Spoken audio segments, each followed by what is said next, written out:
TZM, PM Justin Trudeau, English version. I have read a few articles in the press about automation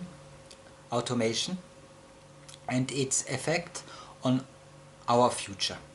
When the authors admit a considerable impact on the available job offer in the short and long term, there are a multiple of areas of reasoning on which I want to return during this text.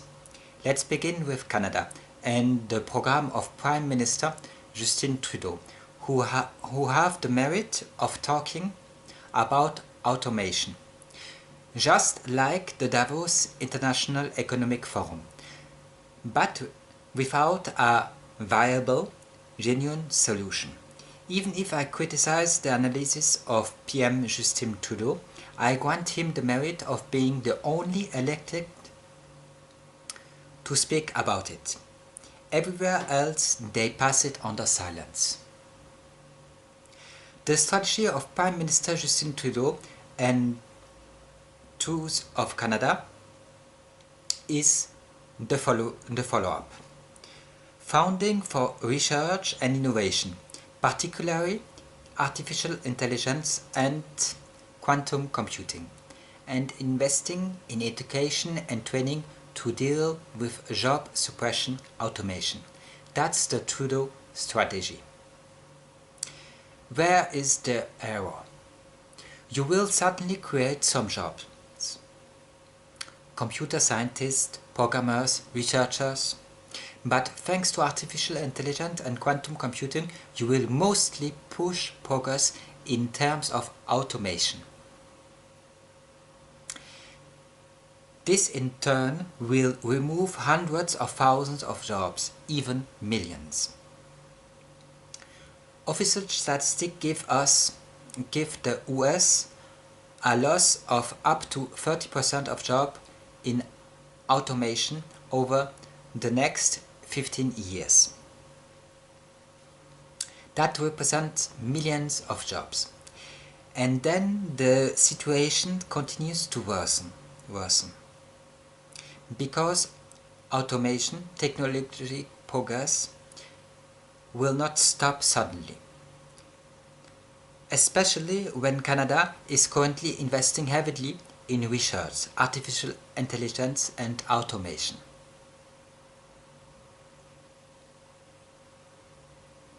Are they right to do so? Yes, because it is better to be at the cutting edge of technology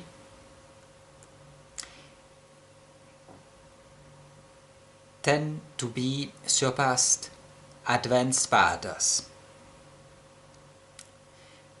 This policy does not resolve the status of employment.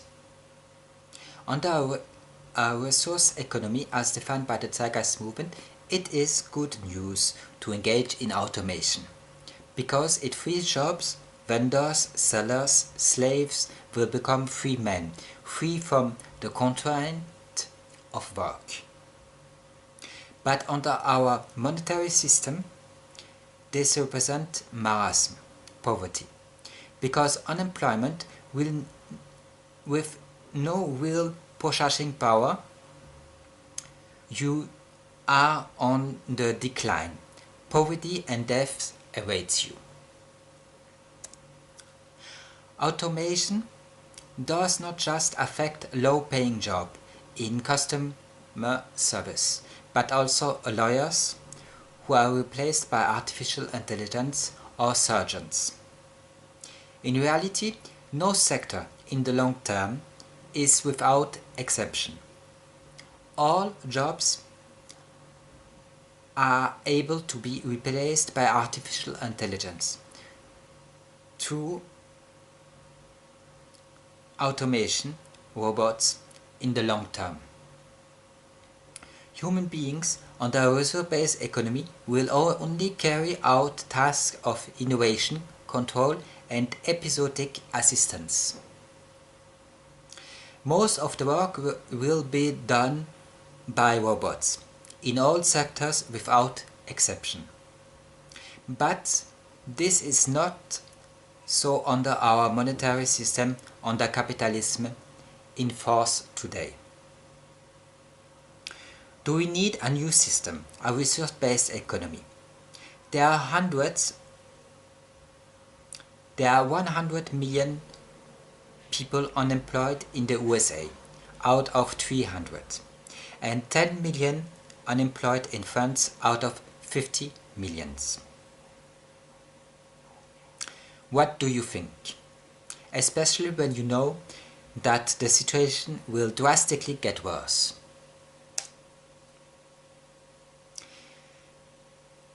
The article in question said it very precisely when it comes to there is practically no job that is not threatened by an increasing automation. And it draws the consequence. Automation replaces more and more jobs. The middle class will disappear. And jobs will only exist for the ultra-privileged.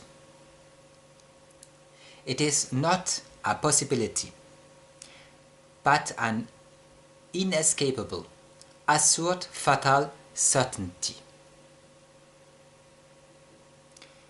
Contrary to what supports Mr. Trudeau, investing in research, artificial intelligence, automation will not create the opportunity in jobs and develop the middle class. On the contrary, it will disappear. Automation is making more and more people obsolete. And Mr. Trudeau's program will not change anything except to accelerate the phenomenon. To not be just in criticism, I recommend to you, as always, to consult the movement Zeitgeist, TZM, and to familiarize yourself with a resource-based economy, because it is our only chance to not regress, to preserve and increase our standard of living.